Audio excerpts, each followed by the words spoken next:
চট্টগ্রামের হালদা নদীতে ৭৫০ কেজি রুই মাছের পোনা অবমুক্ত করা হয়েছে। প্রাকৃতিক মৎস্য প্রজনন ক্ষেত্র হালদা নদীর ব্রুড স্টক বা মা মাছের মজুদ বৃদ্ধির লক্ষ্যেই এ উদ্যোগ নেওয়া হয়েছে।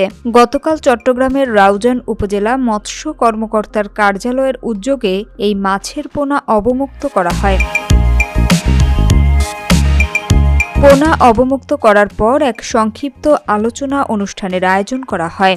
জেলা মৎস্য কর্মকর্তা সালমা বেগম এ অনুষ্ঠানে প্রধান অতিথি হিসেবে উপস্থিত ছিলেন। রাউজান উপজেলা নির্বাহী কর্মকর্তা জিসান বিন মাজেদের সভাপতিত্বে এতে বিশেষ অতিথি ছিলেন হালদা নদীর প্রাকৃতিক মৎস্য প্রজনন ক্ষেত্র উন্নয়ন ও ব্যবস্থাপনা প্রকল্পের পরিচালক মোহাম্মদ নাজিম উদ্দিন।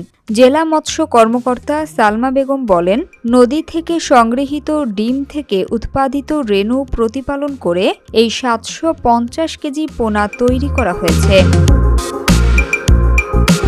এসব পোনা নদীতে অবমুক্ত করার ফলে ভবিষ্যতে এগুলো মা মাছে পরিণত হবে এবং নদীর প্রাকৃতিক ভারসাম্য বজায় রাখতে ভূমিকা রাখবে। উপজেলা নির্বাহী কর্মকর্তা জিসান বিন মাজেদ বলেন, হালদা নদীর ২টি পয়েন্টে এই মাছ ছাড়া হয়েছে।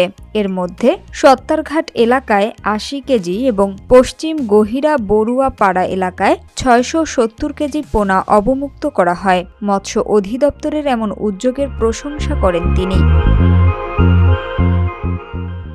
Samia Sultana, GBC television.